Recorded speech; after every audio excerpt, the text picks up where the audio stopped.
Fantasian Neo Dimension is a JRPG where pretty much everything you see in the game was hand-built as actual physical models first, with crazy details.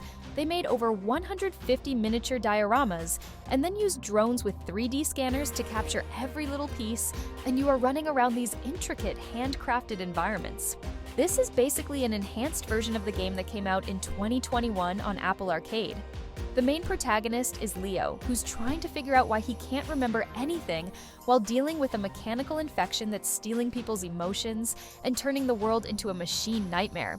He teams up with Kina, a quirky orphan girl surprisingly good at magic, and Cheryl, a princess who we're supposed to recognize, but of course, we forgot about as well.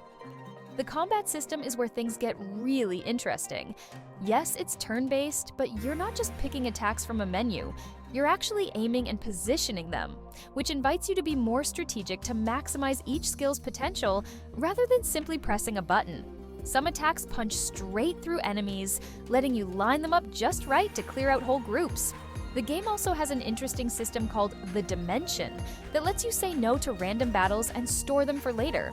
This mechanic relieves the tedium and frustration of constant interruptions while exploring new areas. You can stack up to 30 enemies for massive fights that turn into strategic battles with power-ups scattered around the arena. However, if you're too greedy storing enemies, you might end up in a fight that will absolutely wreck you. For this new version, they've made some needed improvements. The resolution upgrade lets their dioramas look incredible in 4K.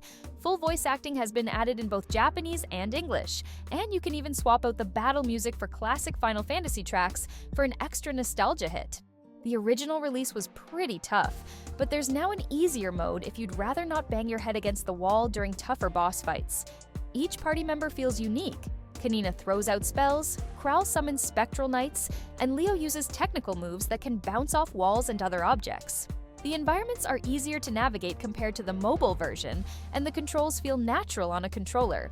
Each of these detailed areas looks like it could belong in an art gallery, and in a way, they were actual art pieces before being scanned into the game.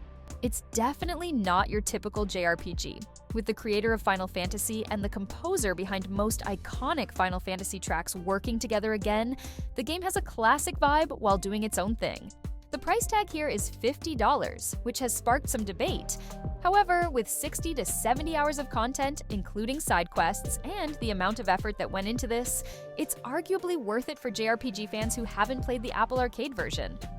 Please help us build the Re-Up Gamers community. A like or comment is very much appreciated. Until next time.